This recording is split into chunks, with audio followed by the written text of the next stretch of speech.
8월 10일 KMA 뉴스브리핑입니다.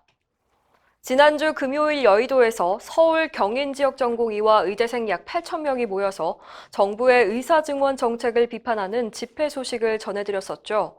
그날 젊은 의사, 예비 의사들의 집회는 서울뿐만 아니라 전국 8개 권역에서 동시다발적으로 열렸습니다. 대구 경북 지역에선 전공의와 의대생 1,700여 명이 대구 엑스코 컨벤션홀에 모였고 부산, 울산, 경남 지역 전공의 1,300명과 의대생 960명은 부산 해운대 백스코에서 집회를 가졌습니다. 강원도 지역 전공의와 의대생들도 강원도청 앞에서 단체 행동에 나섰습니다. 광주 전남 지역에선 750명이 김대중 컨벤션 센터에서, 또 전북 지역에선 전북대병원과 예수병원, 원광대 병원 전공의 300여 명이 집회를 열었습니다. 제주도 역시 제주대병원과 한라병원, 한마음병원 전공의와 의대생 120여 명이 동참했습니다. 대전과 충청 권역에서도 우천 속에 집회가 열렸습니다. 강원도 전공의와 의대생들은 성명을 통해서 정부는 의료의 본질에 대한 고심의 흔적조차 없이 의대 정원 확대 및 공공의대 설립을 밀어붙이고 있다며 의료계와 국민을 무시한 채 정책을 강행한다면 강력하게 대응하겠다고 목소리를 높였습니다.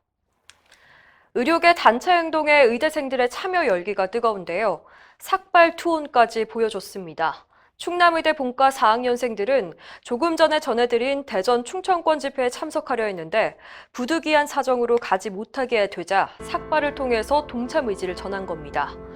의대생들은 정부가 추진 중인 의대 정원 확대와 공공의대 신설 정책들은 근거 없는 껍데기 정책이라며 비판하고 제대로 된 교육 수련 환경도 갖추지 않은 채 의사 수만 늘리면 의료비 증가 등의 부작용만 초래할 것이라고 지적했습니다.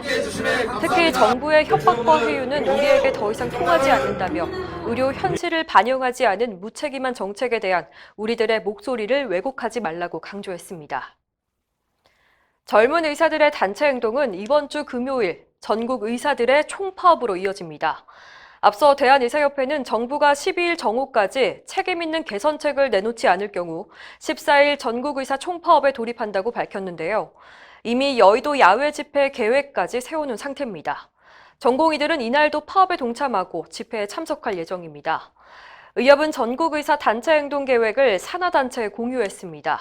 14일 오전 8시부터 24시간 동안 이뤄지는 파업은 응급실과 분말실 등의 필수 의료는 유지하고 자발적인 참여가 원칙입니다. 파업에 참여한 회원이 불이익을 당할 경우 법적 지원도 할 방침입니다. 의협은 파업 당일 오전 의사 인력 증원을 주제로 한 토론회도 개최하는데요.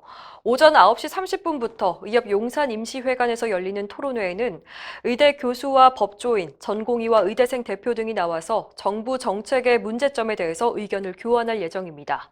토론회는 저희 KMA-TV에서 온라인으로 생중계됩니다. 이렇게 전국의사 총파업이 눈앞으로 다가온 가운데 의사 노조 설립에 대한 논의가 진행돼서 큰 관심을 모았습니다. 의협 의료정책연구소 주최로 8일 열린 토론회에서 중앙보훈병원 의사노조 주인숙 위원장은 의사들이 진료권을 침해당하지 않고 노동자로서 권리를 주장하기 위해서는 전국적인 의사노조로 힘을 모아야 한다고 말했습니다.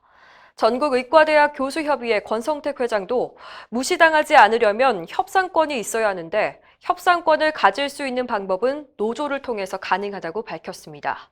또 의사 노조가 있다면 정부의 의과대학 정원 확대나 공공의대 설립 등의 의료 정책, 또 교육 정책과 관련해서 정부 책임자를 협상 테이블로 부를 수 있을 것이라고 말했습니다. 전국의사 노조협의회 김재현 준비위원장 역시 전체 의사들의 권익 보호와 대정부 교섭 투쟁을 하기 위해서는 봉지기와 개원의 의대 교수, 전공의 노조를 담을 수 있는 전국 단위의 의사 노조가 필요하다고 강조했습니다. 부산에서 정신과 의사가 환자의 흉기에 사망한 사건에 대해서 안전한 진료 환경을 지켜달라는 의료계의 간절한 목소리가 이어지고 있습니다. 전국광역시도 의사회장협의회는 추도사를 통해서 고인과 유가족을 애도했습니다. 회장단은 불과 20개월 전에 임세원 교수가 사망했는데 또다시 같은 참변이 일어나 참담한 심정이라며 의료인들이 여전히 무방비로 폭력에 노출돼 있다고 밝혔습니다. 또 지금 이 순간에도 의료 4대약 정책만 강행하는 정부의 책임을 묻지 않을 수 없다며 의료인의 안전한 진료 환경을 만드는 것을 최우선 과제로 삼아야 한다고 촉구했습니다. 이상으로 뉴스 브리핑을 마칩니다. 자세한 사항은 의협신문을 참고하시길 바랍니다.